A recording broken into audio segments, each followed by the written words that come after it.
السلام عليكم ورحمة الله وبركاته أصدقائي، مرحبا بكم. كنتمنى التسجيل الكامل ديال آخر مباراة جمعت بين المنتخب الوطني المغربي الأولمبي والمنتخب العراقي الأولمبي تكون نال الإعجاب ديالكم. المباراة اللي انتهت بهدف 0. المنتخب العراقي، المباراة اللي تلعبت في الملعب الأبجيكو بالمغرب، وانتهت بهدف 0 اللي سجله المنتخب العراقي في الدقيقة 41 عن طريق اللاعب أمين الحموي. إذا أصدقائي، أيام قليلة إن شاء الله تفصلنا عن موعد المحفل الكروي. هذا المحفل اللي هو أولمبياد باريس، والذي بطبيعة الحال سيشارك فيه المنتخب المغربي بعد التأهل ديالو، بعد أن كان فاز على منتخب مصر في نهائي كأس إفريقيا للشبان التي كانت قد نظمت بالمغرب، وفاز بها المنتخب المغربي وتأهل هو ومنتخب مصر بعد أن لعب النهائي. كذلك منتخب مالي هو الآخر تأهل لهذه الأولمبياد بعد احتلاله للمركز الثالث في كأس إفريقيا الأخيرة، كما سبق وقلت نظمت بالمغرب. إذا إن شاء الله المنتخب الوطني المغربي الأولمبي أول مباراة ستجمعه أمام المنتخب الأرجنتيني، المباراة التي ستجرى يوم الأربعاء القادم بداية من الساعة 2 مساء بتوقيت المغرب والجزائر وتونس.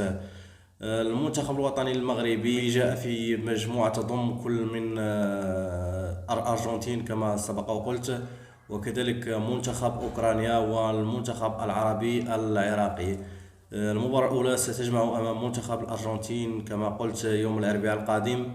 كذلك المباراة الثانية ستجمع أمام منتخب أوكرانيا، والمباراة الثالثة والأخيرة في دوري المجموعات ستجمعه أمام منتخب العراق. المنتخب المغربي لم يسبق له أن تأهل للدور الموالي من أولمبياد إلا في مرحلة واحدة، وهي كانت الأولى والأخيرة سنة 1972.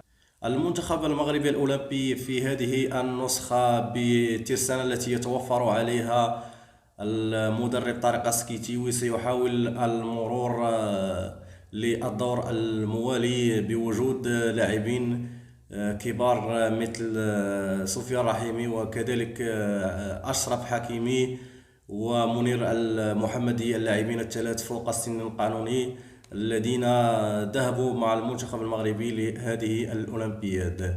إذا أصدقائي، كما قلت قبل قليل، المنتخب المغربي في مباراته الأولى مباراته الأولى ستجمع أمام منتخب الأرجنتين. المباراة إن شاء الله التي سوف تلعب يوم الأربعاء القادم على الساعة 2 مساء. مباراة المغرب الثانية ستجمع أمام منتخب أوكرانيا، المباراة التي ستلعب على الساعة 4 بعد الزوال بملعب سانتيتيان الفرنسية. إذا أصدقائي، لا بأس وأن نذكر بمنتخبات المشاركة في هذه الأولمبيات. 16 منتخبا مشاركا في هذه المحفل الكروي، يتقسم على 4 مجموعات، كل مجموعة تضم 4 منتخبات، ويتأهل منها إلى دور الربع منتخبا الأول والثاني. المجموعة الأولى تضم كل من الولايات المتحدة الأمريكية، غينيا، نيوزيلندا وفرنسا. المجموعة الثانية تضم المغرب، العراق، أوكرانيا والأرجنتين. المجموعة الثالثة تضم إسبانيا، مصر، أوزباكستان والدومينيكان. والمجموعة الرابعة والأخيرة تضم اليابان، باراغواي ومنتخب مالي. إذن أصدقائي، بالنسبة لقنوات نقل هذه الأولمبياد، قناة الرياضية المغربية تحصلت على حقوق بث هذه المباريات بشكل فضائي أو ببث عبر بث فضائي. كذلك قنوات بي إن سبورت هي الأخيرة تحصلت على هذا البث، وستنقل مباريات المنتخب المغربي بشكل مجاني عبر قناتها المفتوحة بي إن سبورت، وبتعليق المعلق المغربي جواد بادة.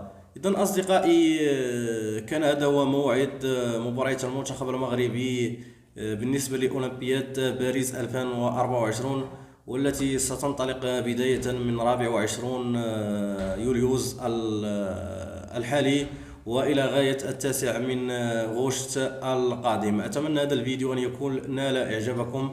أصدقائي لا تنسوا أن تدعمونا بالاشتراك في هذه القناة. كذلك أتمنى منكم أصدقائي أن تفعلوا خاصية الجرس لكي يصلكم كل جديد ننشره في هذه القناة. ولا تنسوا أصدقائي أن تضعوا لنا لايك هذا الفيديو.